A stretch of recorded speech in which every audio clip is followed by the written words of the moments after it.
Alright guys, another week of JJK, chapter 176, and listen man, we already, well, at least for me, we've already got a fan favorite, a baddie this chapter, Takato Yuro. Hopefully I'm pronouncing her name right.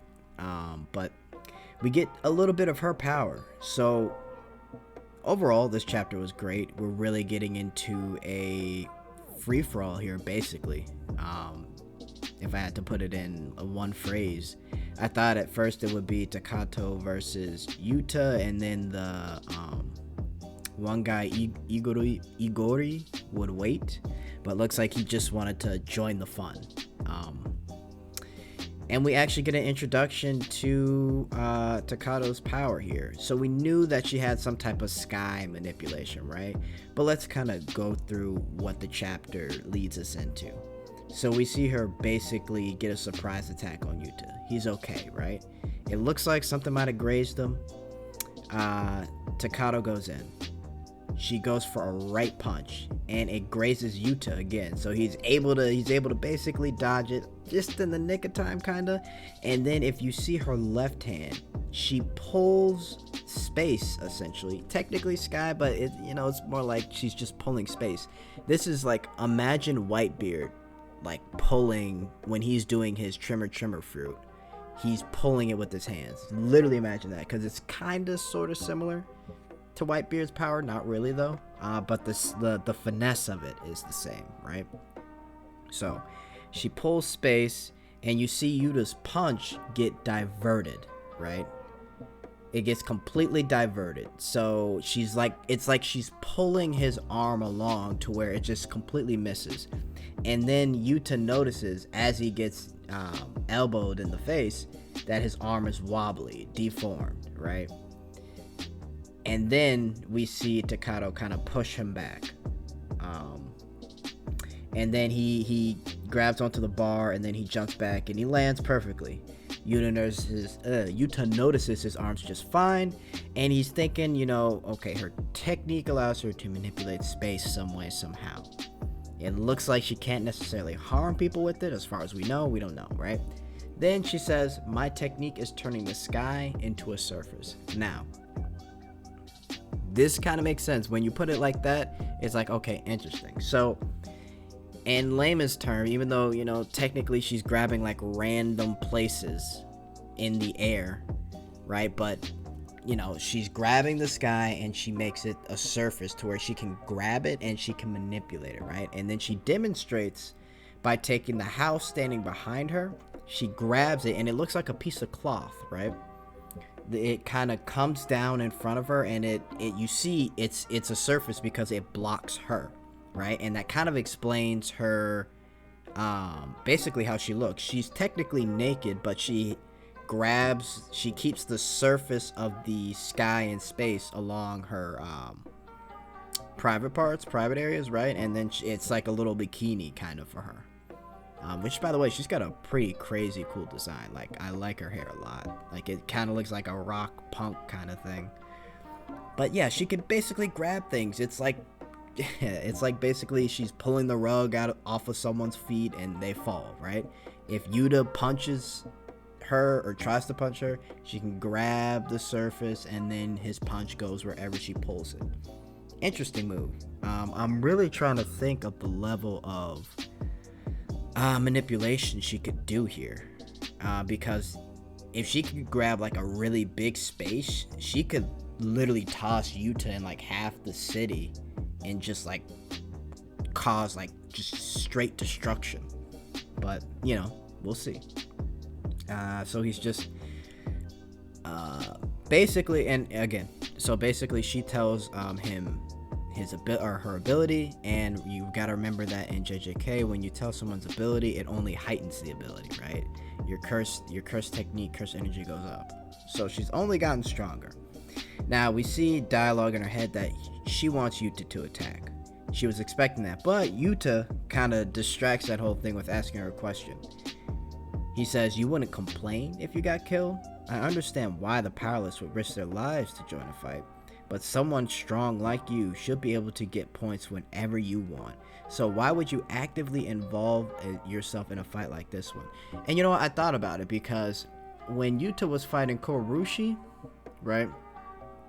Before, like, she just automatically jumped in, and I was like, why is she jumping in then? Maybe it's because Yuta was kind of weak, sure, but I'm just like, you know, it's been a standstill with Igurushi, Takato, Korushi, and Darav to where they wouldn't do anything, and she's got a crap ton of points, and he's right, she could get points anywhere from anybody, so why join this crazy fight? Why would you involve yourself? And then she basically says, you modern sorcerers think this incarnation thing is easy, right? She basically explains, like, this is her second chance at life, essentially, and that's why she took Kenjaku's offer. And she says, the calling game, and this is interesting, is merely the first step in our second chance at life. That's key. But since Kenjaku is running the calling game, it's best to get as many points as possible for whatever may happen. And that's the thing. Based off of what we know from Reggie, there may be something else going on. Completely different. He could be fooling even those from the past. Now, do I think that? Not necessarily, because he told Sukuna, like, be ready, the Heian period is coming back. So I wouldn't be surprised if that is his plan, to kind of bring everything back like it was back in the day. And then Yuta kind of goes off a tangent, like, well, don't you have friends or a lover? And he says, even though I still didn't have friends until recently, I can't understand you. Just because you have regrets after hundreds or thousands of years, you still won't hesitate to kill people. So he's just like, why put in so much effort for yourself? What's the point of this? You get a second chance at life and you still go ahead and you just kill more people. And she's not gonna understand it, right? And then she kind of pegs him as being a Fujiwara. And as far as I know, maybe he looks like that lineage, but God. The people that Yuta's related to was Micho something. I forgot his name, but it wasn't a Fujiwara. And then she says, what do you and your kin even know? And then we see a granite blast, and we see this we see Igoro's or Igori, I gotta get the name right. We see him basically send this blast coming from his hair. Kind of funny. This is yet another character with like a little quirky curse technique. First we had the little helicopter heads from when the calling game started. Now we got this guy right here, right? And it's a huge blast, and the description of his power we got a couple chapters ago, it matches up with what he did. He basically Kamehameha, final flash the whole portion of the city within his blast radius, and it's kind of crazy. So he's pretty interesting and he's pretty cool, right? And so now it's a free-for-all. So his range attacks are a problem. Ishigori. Okay, got it. So basically Yuta kind of surmises that his attacks are a problem. And then we get Takato saying, since both Koroshi and Darav have been dealt with, there's no reason to ignore Ishiguri now. Ishiguri and Okotsu, I'll get them both. So she's trying to get both of them, like take them all out quick.